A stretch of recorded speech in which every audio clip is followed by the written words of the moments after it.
বাংলাদেশের কিছু অতি প্রাচীন এবং দুর্লভ চিত্র দেখাবো এই ভিডিওতে। চিত্রগুলি বাংলাদেশের দুষ্প্রাপ্য ছবি সমগ্র থেকে সংগ্রহ করা। এই ভিডিওতে দেখানো হবে বাংলাদেশের এক জীবন্ত ইতিহাস। এই চিত্রটি 1992 সালের ফার্মগেটের। ফার্মগেট তখনও জনবহুল ছিল, কিন্তু কোনো ওভারব্রিজ ছিল না।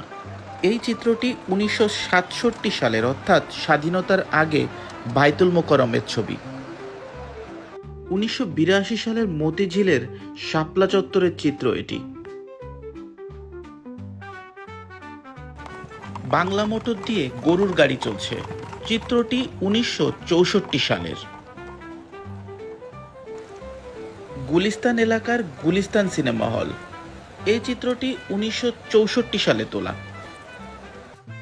ঢাকার রাস্তায় ঠেলা গাড়ির উপরে ট্যাক্সি নিয়ে যাওয়া হচ্ছে। এই চিত্রটি 1972 সালের। 1978 সালের গুলিস্তানের চিত্র এটি। চিত্রটিতে প্রচুর রিক্সা দেখা যাচ্ছে গুলিস্তান এলাকায়। এই ছবিটি বেশ ইন্টারেস্টিং। সংসদ ভবনের সামনে ধান লাগানো হচ্ছে 1979 সালে। ঢাকার রাস্তায় চলছে বাস। তখন পাবলিক ট্রান্সপোর্ট খুব বেশি ছিল না। ছবিটি 80 দশকে তোলা। সাভারের জাতীয় স্মৃতিসৌধ তৈরি করার চিত্র এটি 1979 সাল।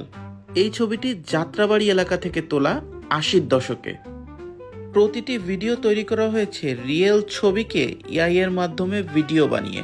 আপনারা যদি এমন ভিডিও আরও দেখতে চান, কমেন্ট করে জানাতে পারেন। নেক্সট পার্ট বানানোর চেষ্টা করব।